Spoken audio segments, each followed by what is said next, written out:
तुम मुझसे ऐसे घबरा रही हो जैसे किडनैप करके मैं तुम्हें इधर लाया हूँ। बात घबराने की नहीं है आदि, मेरी इतनी इंपॉर्टेंट क्लास थी जो तुमने मिस करवा दी। ऐसा भी क्या जरूरी काम था? मेरी बात सुनो, क्या तुम्हारी क्लास मुझसे ज्यादा अहम है? नहीं बाबा, लेकिन अच्छा छोड़ो ये बातें। क्यों मिलना था? ओ, मिलने की तो कोई खास वजह नहीं थी, मैं तो बस तुम्हें देखना चाह रहा था। तुम्हें ऑफिस में कोई काम वाम नहीं होता? ऑफिस में तो बहुत काम है, बहुत बहुत काम है, और मेरे काम से मेरी पहचान है। तुम और भी मेहनत करनी होगी, जिम्मेदारी जो पड़ने वाली है मुझ पर। कैसी जिम्मेदारी? तुम्हारी, जो अम्मी मुझ पे डालने वाली है।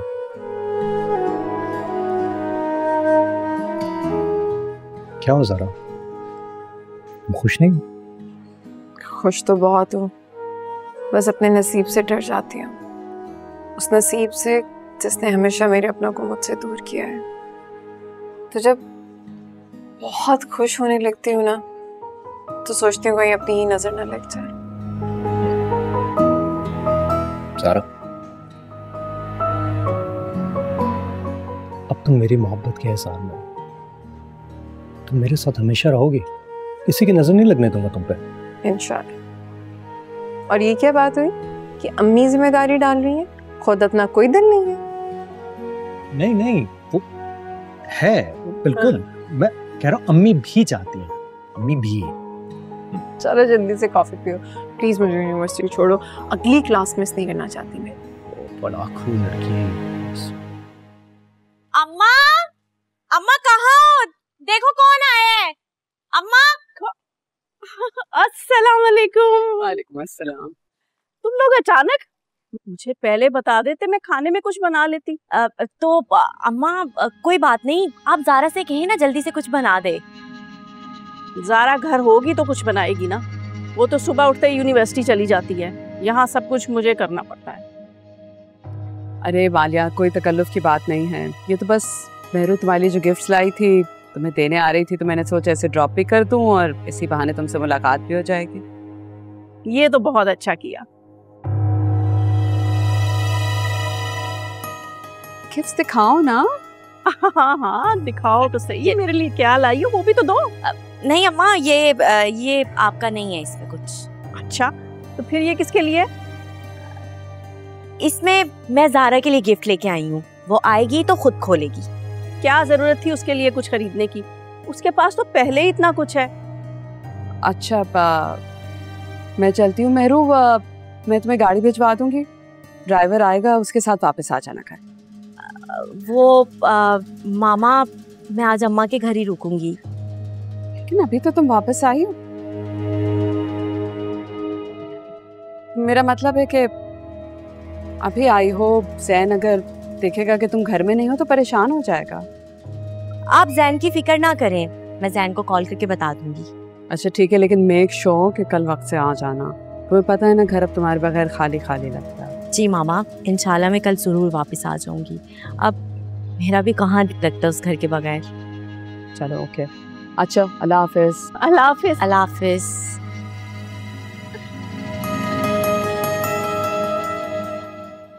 चलो आओ देखो क्या क्या है इसमें।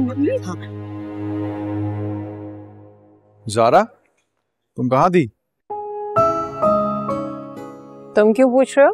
अरे मैं नहीं पूछा, सर नासिर पूछ में। उनकी क्लास अटेंड करनी थी ना, तुमने मिस कर दी। हाँ वो तो मुझसे मिस हो गई। कैसे मिस हो गई? तुम तो सुबह से यूनिवर्सिटी आई हुई थी, तो क्लास कैसे मिस हो गई? तुम बड़ा ख्याल रख रहे हो मेरे आने जाने का। अरे भाई, जिसे पसंद करते हैं, उसकी फिक्र होती है, उसकी खबर तो रखते हैं। मुझे लगता है हमारे बीच कुछ रिश्ता है, एहतराम का रिश्ता। हम दोनों की बहन भाई तो नहीं है? नहीं, मेरी जिंदगी में बस दो ही रिश्ते हैं जिन पे मुझे एतबार है। चलो तो फिर दोस्ती बना लो। वो तो हम हैं। हाँ वो तो बना है, तो दोस्त होने के नाते अगर तुमसे कुछ पूछूं तो बुरा तो नहीं मानोगी? पूछो। ज़ारा, तुमने मुझे अपने और अपने वालिद के रिश्ते के बारे में बताया, पर उसकी कोई वजह नहीं बताई। अच्छा, अगर तुम नहीं बताना चाह रही तो सॉरी। क्यों अम्मा, क्या मैं आपके पास थोड़े दिन यहाँ रहने भी नहीं आ सकती? सच बताओ, तुम जैन से फिर से लड़कर आई हो? अरे अम्मा, अल्लाह की कसम, मैं जैन से लड़कर नहीं आई। और अगर मैं जैन से लड़कर आई होती तो उसकी अम्मा मुझे इतने प्यार से क्यों यहाँ छोड़ने आती? अच्छा, आप सच बताओ कि उस बैग में क्या है? मैं जानती हूँ कि तुम ज़ारा के लिए तो कभी कुछ नहीं लेकर आ सकती, तो फिर क्या है इसमें? अरे मेरी प्यारी, मेरी भोली अम्मा, इसमें ना मेरा अपना कुछ पर्सनली सामान है। वो मैं मामा के सामने निकालना नहीं चाहती थी ना, वो मुझे ना वैसे ही फजूल खर्च कहती हैं, तो इसीलिए मैंने ज़ारा का नाम लिया। अब समझ रही है ना अम्मा कि मैं क्यों ये सब कुछ कर रही हूँ, हैं? अभी आप ना ऐसा करें, मेरे लिए ना कुछ अच्छा सा खाने को बना दे, क्रिस्पी क्रिस्पी सा। मैं अपने रूम में जा रही हूँ, ठीक है? जल्दी से बना के ले आइएगा।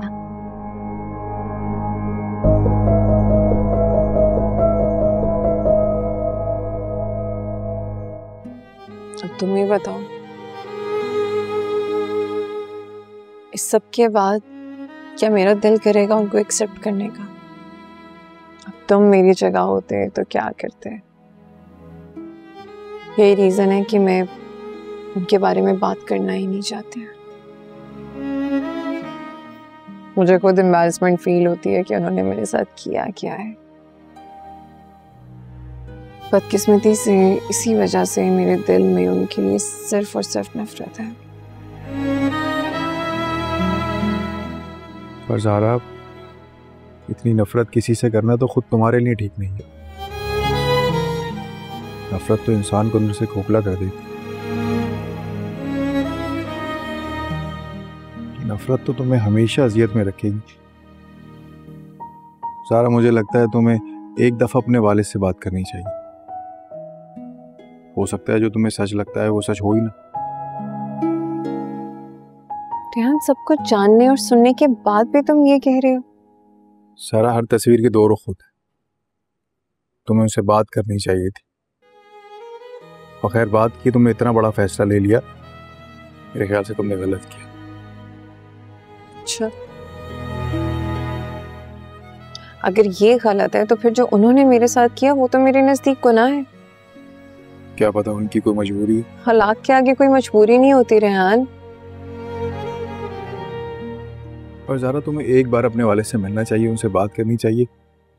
हो सकता है उनके बारे में जो भी तुम्हें कुछ बताया गया हो वो सब झूठ है। तुम ये कहना चाह रहे हो कि मुझसे खाला जान झूठ बोलती आई हैं?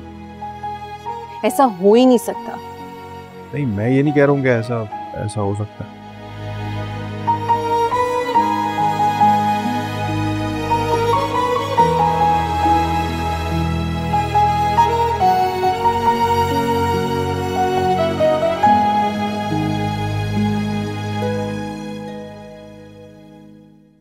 मामा मेरू का कॉल नहीं की मेरू ने तुम्हें? मुझे क्यों आएगी उसकी कॉल? मुझे तो जफर ने बताया वो आपके साथ गई थी। कहाँ छोड़ के आई उसे? नहीं बेटे, मैं उसे कहीं छोड़कर नहीं आई हूँ। वो अपनी मर्जी से अपनी अम्मी के घर पे गई है। अम्मी के घर? वो आपने फिर उसे डांटा, नाराज होके गई है ना? नहीं जैन, ना मेरा उससे कोई झगड़ा हुआ है और ना ही वो नाराज होकर गई है। तो फिर वो मुझसे नाराज होके गई है? मैंने तो आपको वो वाली बात भी नहीं बताई जो उसने मना किया था। कौन सी बात बेटे, क्या कह रहे हो? वो मैं आपको नहीं बता सकता, वो सीक्रेट है हमारा।